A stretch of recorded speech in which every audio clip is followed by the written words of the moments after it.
Indeed, everyone, this is Maximilian 1500 with Go for Jugular, where we go for the jugular, or we go all the way home.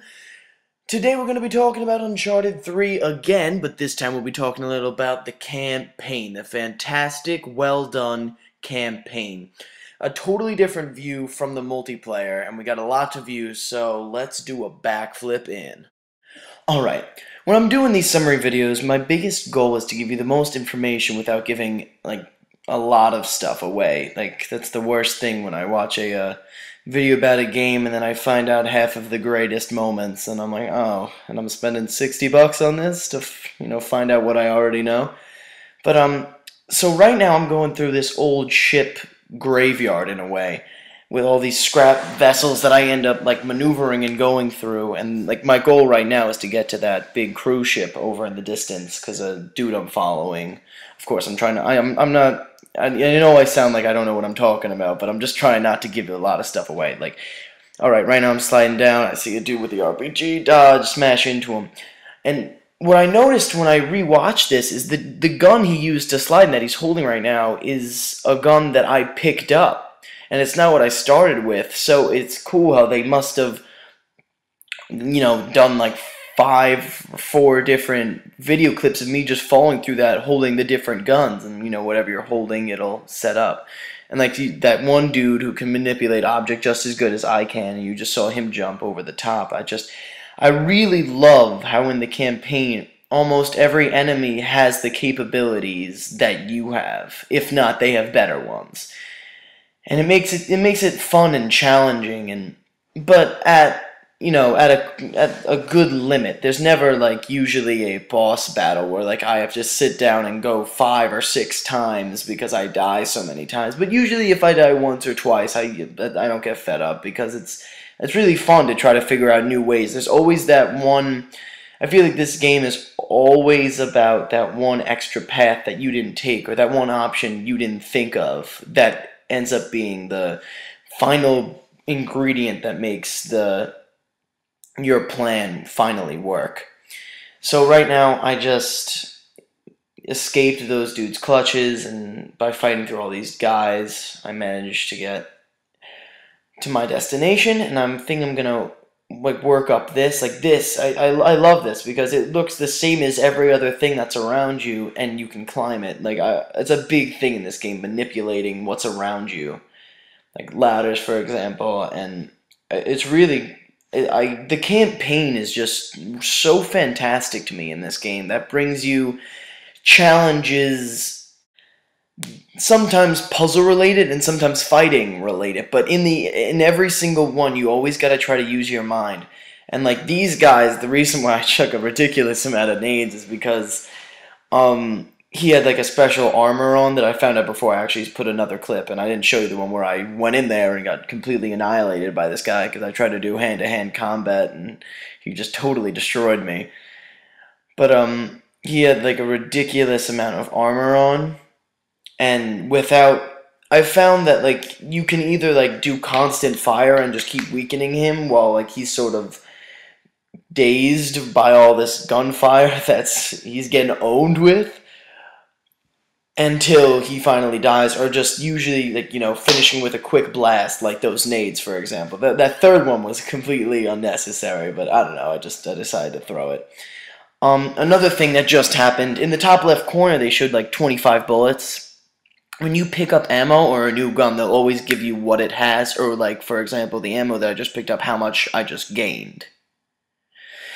And it's always helpful because to know how much you got, because sometimes in battles, the second you lose your ammo is the second you die, because sometimes it's a really big importance. I just skipped again because I don't want to keep you guys here for 8 days watching me play, because this was a long time. But you basically just saw me missed me kill some goons, and finally get over to this objective.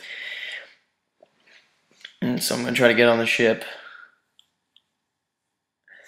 Things like that, a small little clip, the anger, and he slaps the water, just it's the little things. And another thing, this water is just fantastic. It literally, you could just jump in And once again, I just skipped a while. I just killed some goons, get to the other side. This game is all about how this dude can't catch a break. He can never catch a break. Like, oh, he just got kicked in the dome. Oh, there's a tsunami. Perfect. Before, oh, about to jump on the ship. Nope, there's an RPG. Oh, no big deal. He just can never catch a break, ever. Me and my cousin always joke around about how this game is just based around this dude's horrible luck. But I don't know, you get lucky right here. Jump on the ship, and just, I don't know if you guys want to go back and check that really quick. Like, when he's jumping, when he's running first to jump on the ship, he's like sort of like running weird because he's still a little dizzy from all the, the frickin' tsunami that just hit him. But it's just I feel that it's the little things in this game that just make it so superior to others.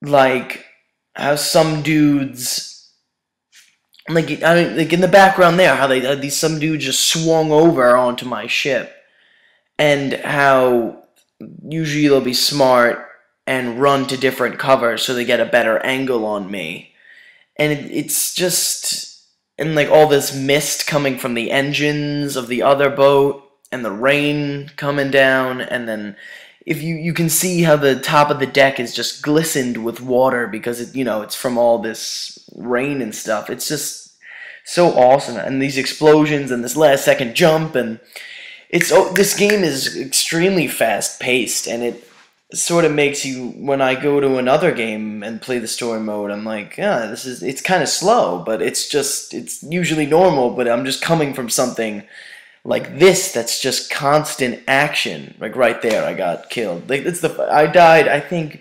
3 times in making this entire video. I cut it out just to save time and to save me looking like a noob, but dying is usually a alright thing that happens on occasion, because sometimes you open a door and little do you know there's a abyss below you when you fall down it, or you're trying to maneuver all these railings and things and yet you fall off. Dying's a part of the game that you do it so many times that after you, if you're doing this one part, you die once or twice, it's just like, oh, no big deal, I'll get it next time. Okay, right now, another big thing about this game is you always need to be looking at your surroundings.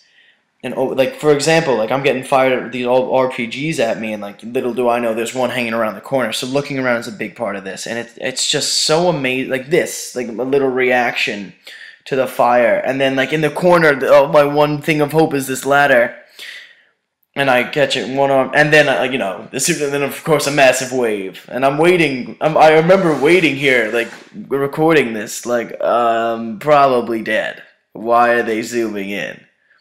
And I didn't notice that my guy is right there at the top of the ladder. But, after, I'm still waiting, and then I decided to click up, and then see that I made it up on the ship. Ooh! It seems we are done. So I give this campaign a go, a complete masterpiece. I really love it and everything that it has to offer. So you find like $50 hanging around and pick up Uncharted 3. Also, I apologize for not putting up a video in a while. I haven't been able to get to my computer and post something. I've been busy and some grounded issues, but I've been trying to get around it, but definitely when it gets near Christmas, I'll be posting up videos like a monster. And, try not to let Robin Next to the Hood steal my thunder. I've been trying to give you guys, what you want to see. Me. Thanks again. Go for the jug of the day.